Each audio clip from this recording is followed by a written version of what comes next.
Ladies and gentlemen, boys and girls, friends, Romans and countrymen, lend me your ears.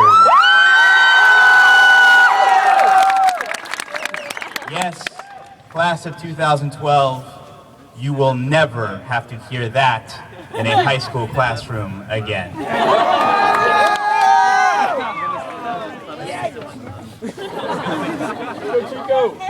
Exactly. Christopher High School, the start of a great tradition. That is what the shirt said on the first day of school. As the first class to graduate, you have created traditions like the Days of Respect and visiting the Museum of Tolerance.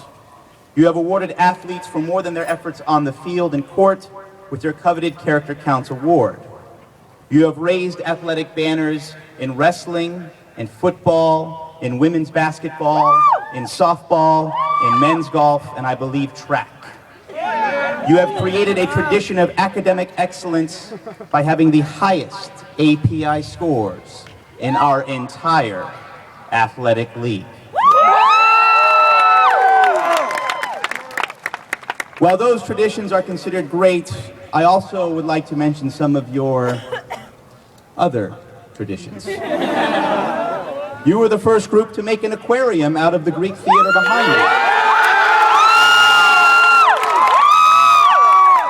And while we would like to think that our traditional rivalry would be across town, yes, Mr. Slater, we will always remember the ringing of the severance bell.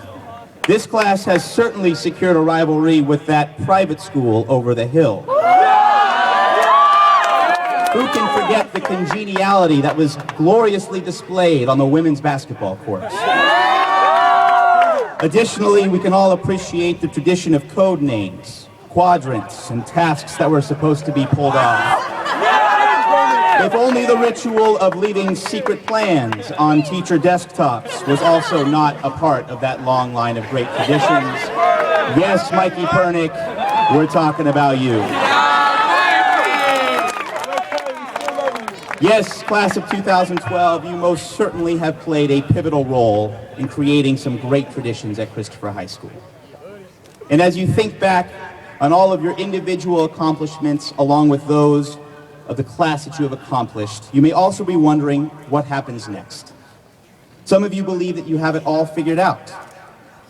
Some of you believe that the path that you are taking is the correct one. And while it is important to have confidence in your decisions, it is equally important to be able to accept change.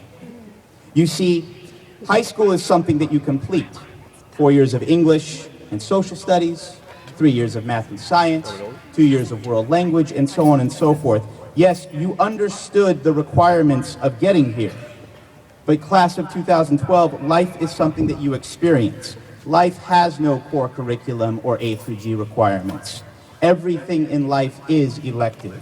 The path you take is uncertain, and ladies and gentlemen of the class of 2012, that uncertain path is precisely what makes life worth living.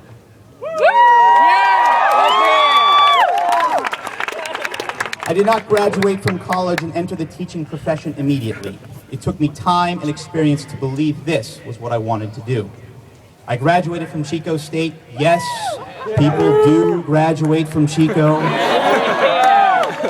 And was immediately accepted into a master's program and thought my path would lead me to a PhD.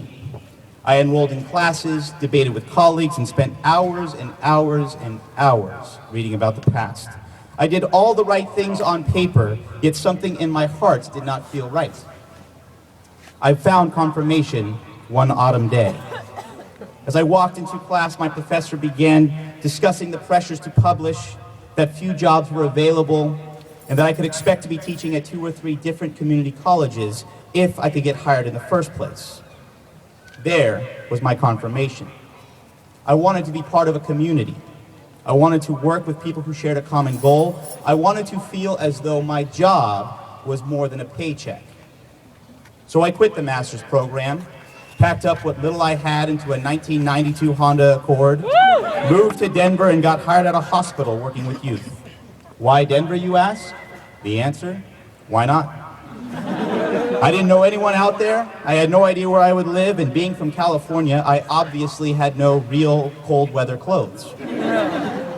I thought my path to Denver would be the right one, and I am here to tell you in Gilroy, California, that taking that leap into the unknown was the best thing I have ever done. While the path may have been rocky, I learned a lot about myself. I first learned that a 1992 Honda is the absolutely wrong car to have if you are ever going to move into the snow. I learned that my leap into something foreign and unknown forced me to make the best out of something. I learned that when faced with a difficult task, to act as though it is impossible to fail. Class of 2012, when going after Moby Dick, bring the tartar sauce. I learned that with an open mind, friends will be made, happiness will come, and life is an experience. Most importantly, I learned that I want to be part of a profession that put faith into tomorrow's leaders and to be part of a group of people who believe in people like you. So I quit my job, surprise, packed up even less and moved back to California to earn my teaching credential. I have found my profession and a place that I love. While it took me time to find it, class of 2012, I have found my calling. So what does this story mean to you at your high school graduation? Precisely this. You cannot expect to know if the path you are about to walk down is the correct one. You cannot connect the dots of your life by looking forward. And believing that the dots will be connected down the road will give you the confidence to follow your heart, even if it leads you down a path that few have taken. And that, as Robert Frost has said, makes all the difference.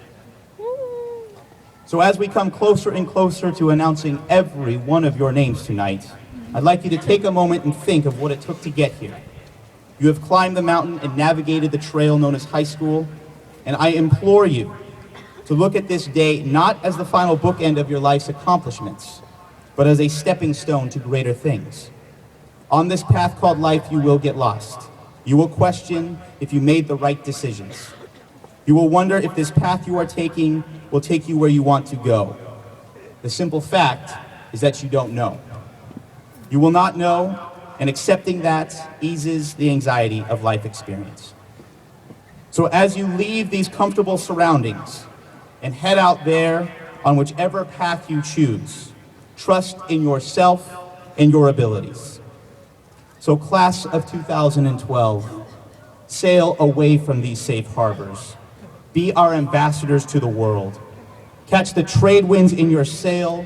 Explore without reservation. Turn dreams into reality. Discover who you are. Ladies and gentlemen of the class of 2012, today does not mark the end. Today is the first day of the rest of your life.